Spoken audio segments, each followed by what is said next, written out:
in the engineering industry, there's that trend of engineers leaving the industry possibly early on in their careers. What do you believe the primary reasons of that are, and some of the insights that you have on that? I noticed this about 5 or 6 years ago, and it troubled me. And not because, if engineers leave the business and we won't sell as much ENERCALC, but what bothered me was that I know what it took for them to get to the point where they were an SE. So we have a 29 to 31-year-old SE that's gotten their bachelor's, done an EIT, done their PE, done all the work they did to get their master's and get their SE and pass those two. I'll call them horrific. You can call them what you like. It's no secret that the engineering field has a high turnover rate, with many professionals departing within the first few years. But are you curious about the reasons why? Because in this episode, we're going to be talking with Mark Riffey, the CEO of ENERCALC, to discuss his insights on retaining engineering talent, implementing effective strategies to prevent burnout, and navigating the landscape of remote work in the engineering industry. I'm your co-host, Matt Picardle. But before we get started, here's a quick word from our sponsor for this episode, PPI, a Kaplan company. PPI provides expert prep courses and study resources designed to help you pass the FE and PE exams the first time. PPI's live online courses include hours of lectures, problem-solving demonstrations, exam strategy sessions, office hours, and a passing guarantee. Check out PPI today at ppi2pass.com to see all the options available for FE and PE exam prep. Now let's dive into today's episode.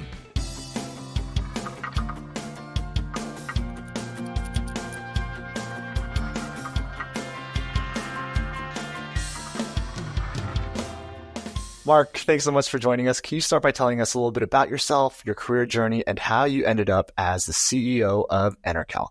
You bet. So I've been in the software business since 1982. I went to the University of Arkansas and was an architecture major.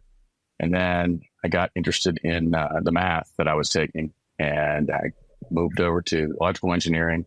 And then I took a programming class, and that just changed the course of the rest of my life. So I switched to computer science, which at Arkansas is in the engineering department. So I still got to take all the really fun weed out classes and, 24 hours of math and dynamics and statics and all that fun stuff. But the rest of the focus of my college time was on software. And interestingly, the year that I started in the industry is the same year that ENERCALC started. So we're kind of my career and the company are the same age. Oh, cool. Yeah. So I started at Electronic Data Systems, which was Ross Perot's firm, and now they're owned by HP. I've worked at companies as small as one employee, which would be me, and 48,000, from startups to decades-old firms, bought firms, closed firms, started firms, sold firms. So I've kind of been in a whole bunch of different sizes and types of software companies, and that's pretty much all I've done. Kind of a neat thing that I did that I didn't even realize I was doing at the time was I was in the fundraising software business for a while, and this was in the late 90s, and we sold fundraising software to the X Prize Foundation, which turned out to be the X Prize Foundation that funded the $10 million Ansari SpaceX Prize. Oh, wow. And that Burt Rutan had to go up in space twice in a 2-week period. And that was way back in 2004. So we've come a long way in reusable spacecraft since then. So at the time, I didn't even know who X Prize was. We were just this little shop in St. Louis, and they were who they were. And then later I was like, wow, it was kind of a piece of that somehow. So back on topic, I went to a programming conference in 2000, and I ran into Michael Brooks, who's the founder of ENERCALC. And we just made small talk for 5 or 10 minutes. And then we both kind of moved on and did our thing at the conference. And he called me 4 years later and asked me to help him move some data into the cloud. And I just started doing contract work for him. So I did that for 13 years and built most of ENERCALC's back office infrastructure. So, for example, the activation system that some days you like and some days you don't like, you can put all the blame on me because I wrote it. But in 2017, Michael asked me to come on board as full-time COO. This is a pretty normal operations role, run the business day to day, grow revenue and profit, manage the small team. At the time, the whole team, including me and Mike, was 5 people. And the one twist to that was that Michael's in his 60s. He was thinking about retirement. So he's like, I need you to find a buyer that will preserve the legacy of ENERCALC. So I spent about 5 years doing that and talked to, kissed a lot of frogs, I would say. And but I ran into the people I think were the perfect buyer for ENERCALC. It was a small holding company in Chicago with a long-term view. When we have long-term conversations, it's usually in the space of 2 to 4 decades. And I mean, the company is very young, and they're well funded. The people that run it are very experienced in the software business and just super smart and great to work with. So they asked me to stay on as CEO in 2022 when that happened, and I was happy to take that role. And it's something that I take very seriously. Wow. Yeah, I know for me personally, I use it a lot. So I understand all the back stuff that you're talking about in terms of the licensing agreements and whatnot. So it's pretty funny. Yeah. But then it looks like you're running how big is the team now? The team is 19 now. Gotcha. We've grown quite a bit. And the stuff that I used to be responsible for, I don't touch too much anymore. But we have professionals who are younger and smarter than me doing that now. So it's on good hands. And just some background on, because I was always wondering how the software companies comprise of. So it's usually, I'm imagining it's a mix of software engineers and structural engineers that turn programmers, or I guess who are I always wondered how the software industry and the structural engineering industry work. Is that who the team is mainly comprised of? Yeah, for us, we have 4 structural engineers. 3 of them are PESE. One of them is a PE. The PE's got 38 years of experience. That's Chris. And the other 3 guys are all in their 30s and have at least 10 years of experience using ENERCALC. Kind of a broad range. We've got, one of the guys is from Southern Cal in Seattle. So he's done a lot of seismic and just a really sharp guy. That's Derek. And then we've got 2 guys from Oklahoma. One's a cold form steel expert. That's Mac. And then Seth, you may have run into with the ENERCALC for Revit stuff. He worked for smaller firms and then kind of moved up to some larger firms that had maybe 50 employees at one point. Seth is a developer, but also an SE. Mac's not a developer. Chris is not a developer. Derek's not a developer. Basically, they're kind of the engineering side of my head. I ask them a lot of questions, sometimes to the point where I become a meme because I'm asking them so many questions. But that's okay, because I need to get inside the head of an engineer, and that's why those questions go to them. The rest of the team is all software developers. I do not call software developers engineers. I think that was pounded into me in engineering school. This is what an engineer is, and this is not what an engineer is. And I just kind of always stuck to that. And that's what we do. We've got a couple other people that, as a professional assistant and Jan, who runs the business office and things like that. But for the most part, it's technical people. Oh, very cool. Yeah, pretty diverse team in terms of bringing structural engineers and software developers together. I wondered that how they know all of our, I guess, needs for calculations. And we're 100% remote. Yeah, we're in all 4 U.S. mainland time zones, and we've got a couple of contractors that are scattered anywhere from South Africa to Mexico. Wow, all over. And I always wanted to get into, as you know, there's in the engineering industry, there's that trend of engineers leaving the industry possibly early on in their careers. What do you believe the primary reasons of that are, and some of the insights that you have on that?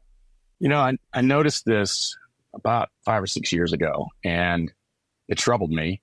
And not because, if engineers leave the business and we won't sell as much ENERCALC, but that's what bothered me was that I know what it took for them to get to the point where they were an SE. So we have a 29 to 31-year-old SE that's gotten their bachelor's, done an EIT, done their PE, done all the work they did to get their master's and get their SE and pass those 2, I'll call them horrific. You can call them what you like. Those 2 horrific tests. Yeah. And so they go through all that and they're ready to just grab their career by the shoulders and take off. And then they see this burnout situation where they're just worked to death, or not to death really, but really worked super hard. And I mean, I've had several engineers just say, I woke up one day and I'm like, this is not what I want to do for 40 years. I love engineering, but I can't do this. And so I asked an older engineer, I've got some friends I went to school with that some are older than me and some are my age, but I asked one of them, I said, what's the deal with this? And he told me that it's been that way since he got out of engineering school. He was in the same class that I was in, and they started school a little bit later than I did, but age-wise anyway. But he said he worked for his dad's engineering firm, and his dad's engineering firm did that to him. And I'm like, well, if you go work for your dad and still have that, that grind thing going on, then it's pretty pervasive. And I said, what's the deal with it? Why does that happen? And he says, I don't know. It's always been that way. I don't think you can change it. And I'm like, anytime you say something like that to me, it's not going to stick. I think it can be changed. And it seems like there's that, in terms of I think it's maybe not a common complaint, but it's definitely there in terms of the industry, talking to different engineers in general. Yeah, there's those tests that PEs, but then the SEs, if they try to get that one's pretty brutal. I took that one myself, so firsthand experience. And then, there's always that, like what you were saying about that grind. The grind is inevitable, or that's the way it's always been. How do you go about challenging that in terms of creating a better work environment? Yeah. I think the way that we challenge this or that we fix it is we do it with intent. And you think about a car engine. None of us would run a car engine at redline for hours or days or months. But that's exactly what gets done to engineers. And you just know that you would never do that with an engine, but we will do that with people. And it's not like they don't fail the same way. I mentioned earlier that I'm not an engineer, even though I went to engineering school, but I've lived this. The software industry used to be this way. There's been, my wife's in the room here with me, and, she would nod her head when when I say something about, I remember the 80 to 100 or more hour weeks, and sometimes weeks at a time. And, there's a few times where it was months at a time, but in that case, you knew there was an end game for that. You knew there's going to be 8 weeks of we're just going to grind really, really hard. Today, you can't do that for software people because it's just too easy for software people to change jobs. Yeah. The way I look at it is, first of all, we got to start treating structural engineers better. But the thing that comes to mind for me, and it just hit me the other day when I was thinking about this, is that structural engineers do analysis and design to solve a specific problem. They take intentional steps to avoid overloading a beam or a column because it might collapse and endanger people and property. That's what leadership needs to do in these firms that are having this problem. They need to avoid overloading the engineering teams. Otherwise, the team could collapse and endanger the firm. It's exactly the same parallels, analysis and design. And, the reasons for that are many. We take jobs that we aren't staffed for. We make delivery promises that we know we can't keep without pushing the team to redline. And we do it because, sometimes clients push us to do it. Sometimes there's other reasons. But I think you've got to think about what kind of work an exhausted engineer does, particularly when they commute to work, and the whole way they commute to work, they're going over in their head the conversation they had with their partner or their spouse that morning about missing dinner the night before. Are you going to be home for dinner on time tonight? And you grunt some sort of response, and that doesn't get received well. And they get to a point where they don't even know if you're going to make it home for dinner or not. And the job becomes the enemy at that point. And, the engineer eventually is placed in a position where they got to make a choice. And all of this is on leadership. We've just got to make more sustainable choices for our teams.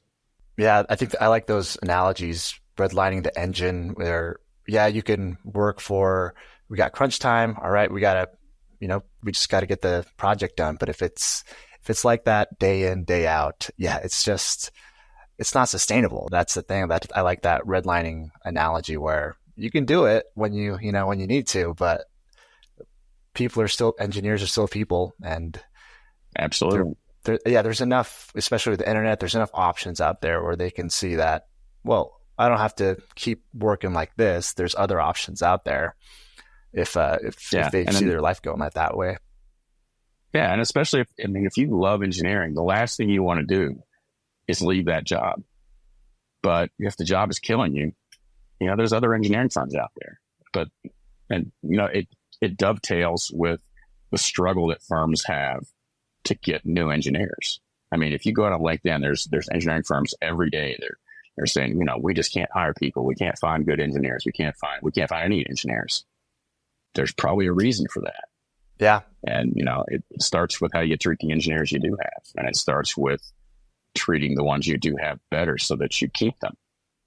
Yeah. I've always appreciated the managers that would look out for you.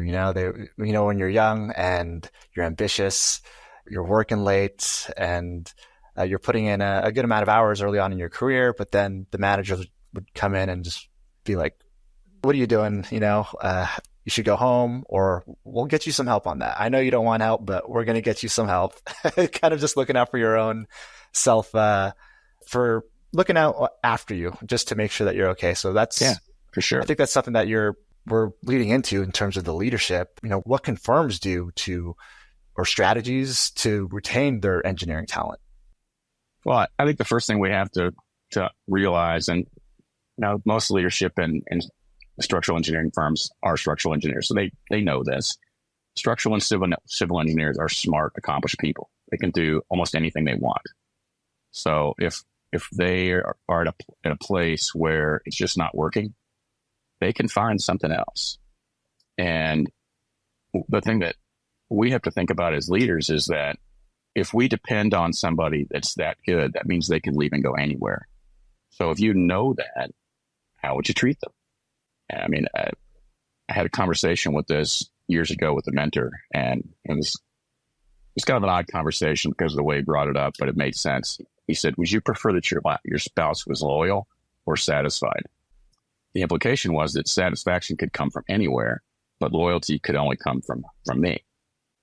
And so if you just can't treat engineers like interchangeable parts of the firm, they're not gears, they're not Legos, they're people, and they have lives. I mean, think about what it takes to replace an engineer.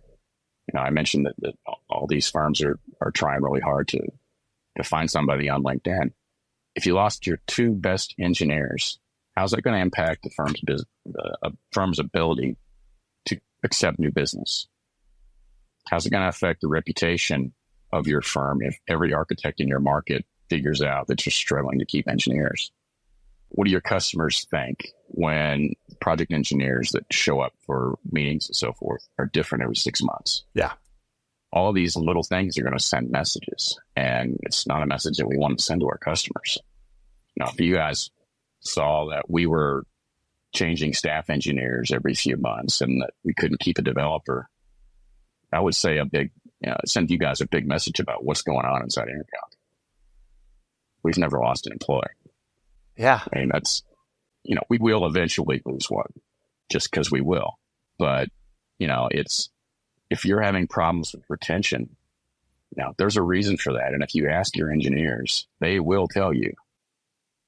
Yeah, I know from the cost of turnover where you're saying, right, it's not just, okay, let's just remove and replace it. It's, you have these engineers that have years and years of experience, and they got client relationships and training. It's all that investment, and they go someplace else. Now it's not just pay another person. It's train them up to the standards, see if they work and gel with everybody, and then training, and then hoping that they develop into that engineer that you just lost. It's more than just replacing. There's a lot of investment, and hopefully everything works out if you cross your fingers. And yeah, it's the cost of just losing someone. It'd be easier to just pay them to stay than go through all of those losses and morale and whatnot. And I mean, there's project continuity. There's just, culture. There's all kinds of things. And all of those things have a cost. And that doesn't even count, whatever you had to pay them or whatever you had to pay a headhunter. And that's trivial compared to the other costs. What are some sustainable work practices that firms can do to prevent burnout? I kind of go back to the red line analogy, and I think it requires intentional project management. And I don't mean to say that project management is currently not intentional, but I mean, it needs to be intentional to not create a grind environment. It's going to require telling customers the truth. And, that's going to require having a better relationship with customers so that when they ask for something at half the time it should take, and you just don't nod and say yes. Or when they ask for 40 hours worth of change orders for free. Maybe you've built those into your price, but they're not free. Your staff still has to work 40 hours to make those things happen. And so that those change orders have to fit your project timelines. You can't just go and throw 40 hours of work on somebody's desk and expect that it's going to, just magically happen. I was talking to my son last week about, he's a lawyer, and I told him I had heard a meme about lawyers, and I told him that I think it fits structural engineers as well. It's like making partner in a law firm is like winning a pie eating contest where the prize is more pie. And he said, exactly. And it's the same in the engineering firm. The partners are working as hard or harder than anybody because they got to produce. And at some point, that's not going to work. And if you want to keep people and get them to the point where they are those senior employees, you got to take care of them. And burning them out's just not the thing. I mean, it's going to require that your business model and your pricing and your financials don't depend on working your entire engineering team 80 or 100 hours a week. If your business model depends on that, if being profitable depends on that, then something's just not right.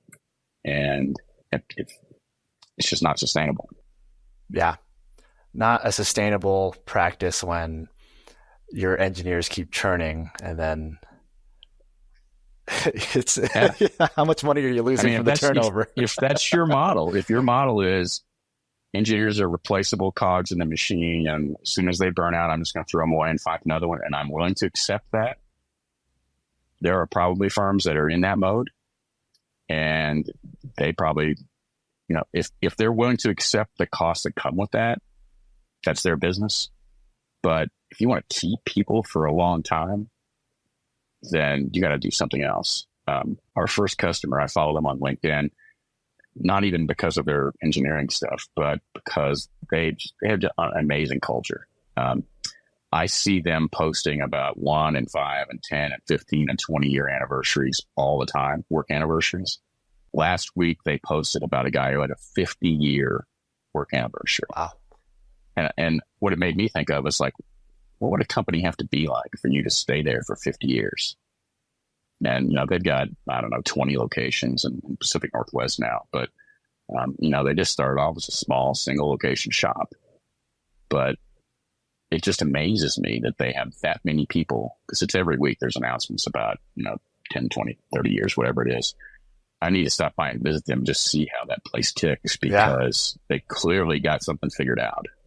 And you mentioned, I know that leadership is a big part of it, but I think engineers usually go in it for the calculations, problem solving, but when they're promoted to a new leadership role, they may not be ready for it just because now it's not just about the calcs, it's about the people, the management, and taking care of your employees. What are your thoughts about that? It's pretty common. I mean, in my experience on the software side, the best technical person, in somebody's view, is the one who gets promoted in the leadership. What's most important is what happens next. And in my experience, it's nothing. There's no leadership training. I mean, where I got today from leadership is mostly pain and suffering and a lot of reading and maybe doing it wrong for a lot of years. But when you promote a young engineer into a project manager position or any sort of leadership position, most of the time the leadership experience that they have might have been, they were in a sports team or something. They may not have had any work level supervisory experience of any kind. And a lot of times that's not really even supervising. It's just, being a sounding board and being somebody who can find answers to tough questions that engineers don't necessarily want to ask the second level boss or whatever. But you've got to teach people how to do that. And if you don't, you're not helping yourself. You can build a leader over time by the seat of their pants, but in other words, organically. But it's a whole lot better if you don't. If you give them some guidance. I mean, there's a program called Admired Leadership that I just love, and it's like $1,000 a year, but it's worth 100 times that. It's way underpriced, and they just do a great job. I took it a couple of years ago, and even though I've been in leadership for a long time, for a year, so I still learned a lot from it, and it's just you just got to do that.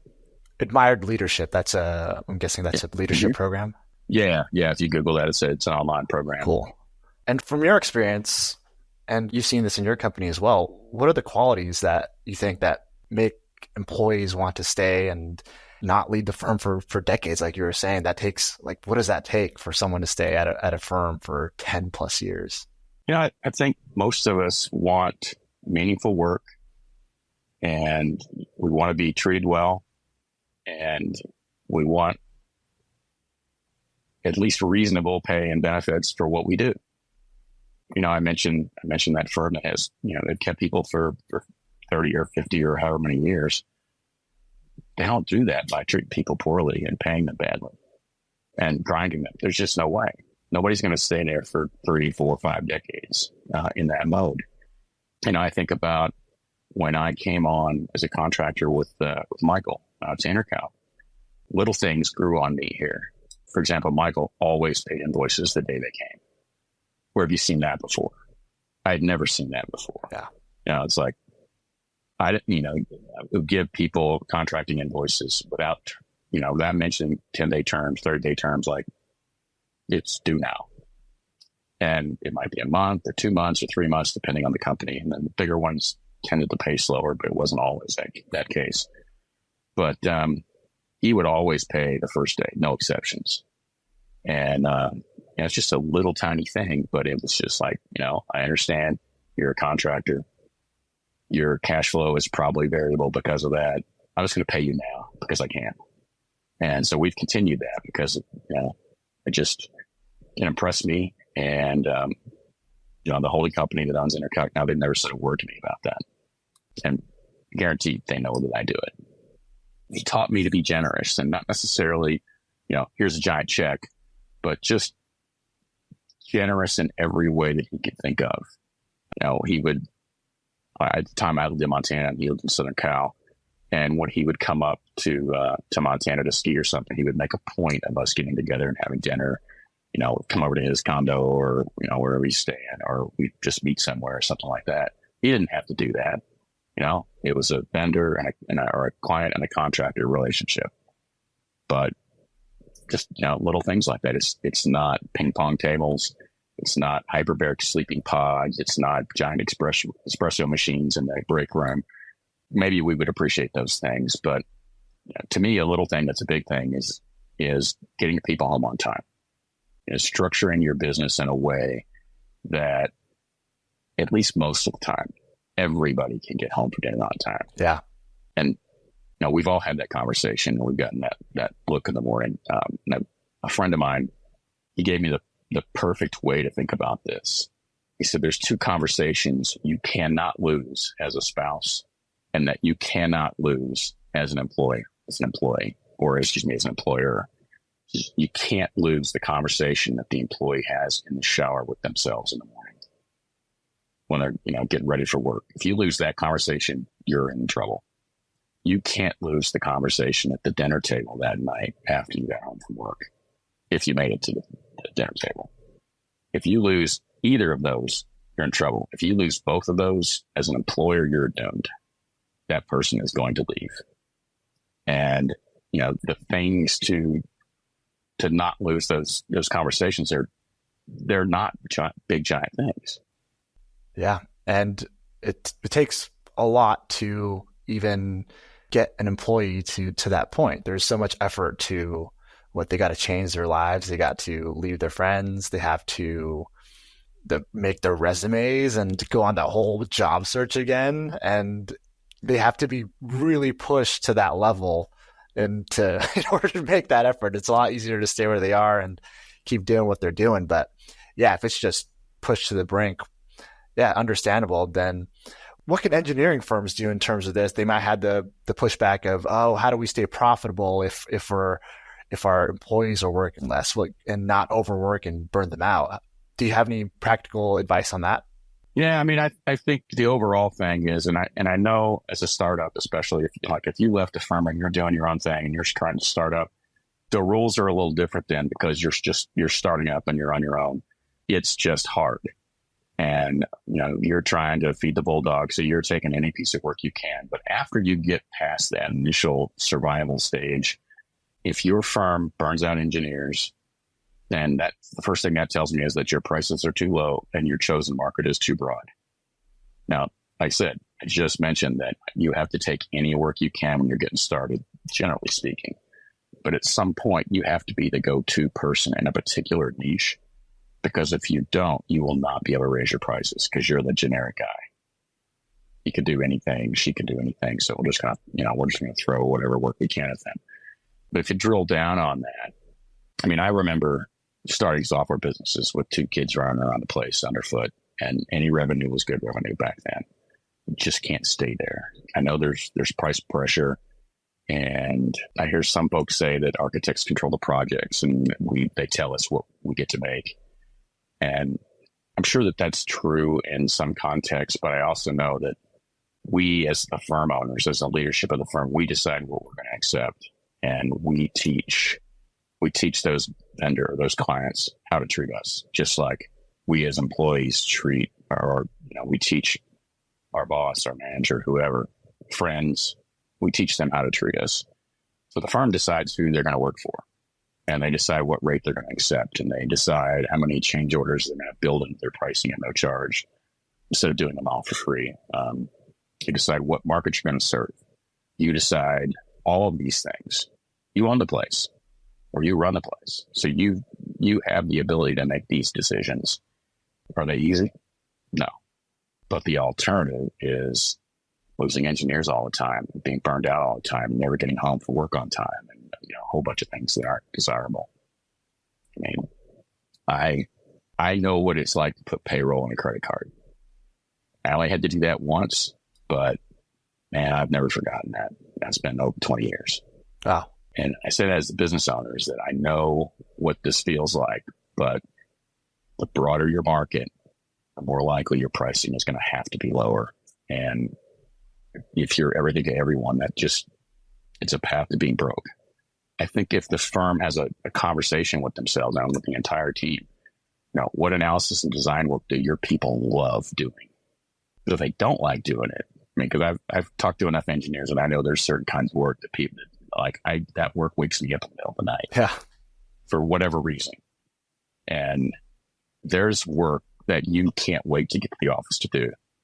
Some kind of work. I don't know what it is. I mean, I know a guy out on the East Coast that the newest building he works on was built before the Civil War.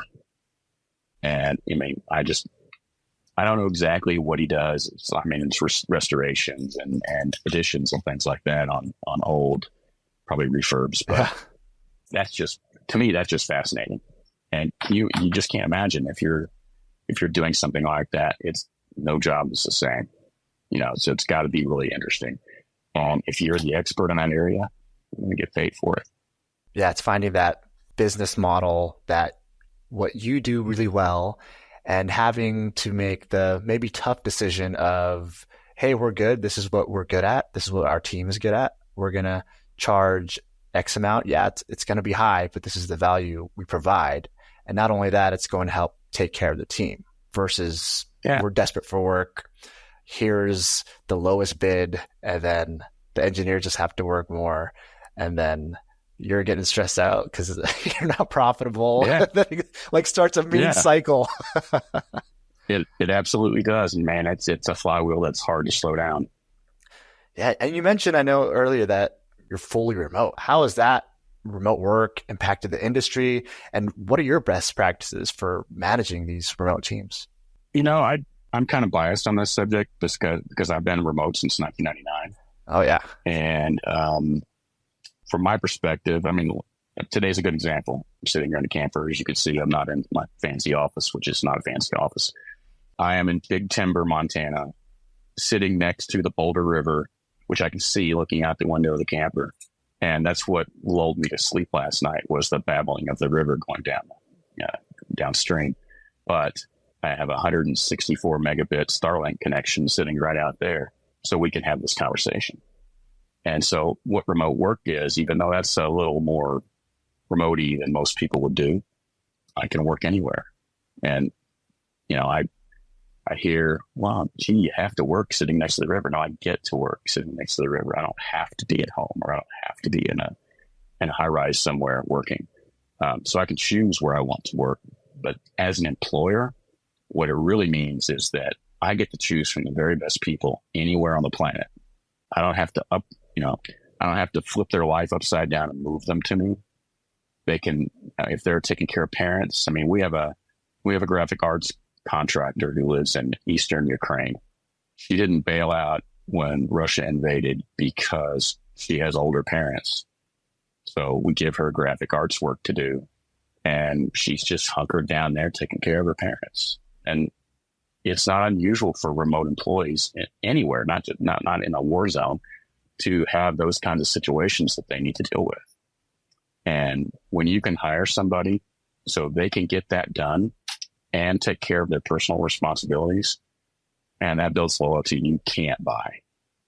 I mean, it's a big deal. One of our developers lives on the West Coast, and I talked to him. We hired him almost 2 years ago, and I was talking to him one day, and he said, he lives in California. He's just like, yeah, I got a 5:30 a.m. meeting, so I'm kind of tired. I'm like, why do you have a 5:30 a.m. meeting? He worked for an East Coast firm that didn't care that he lived in California.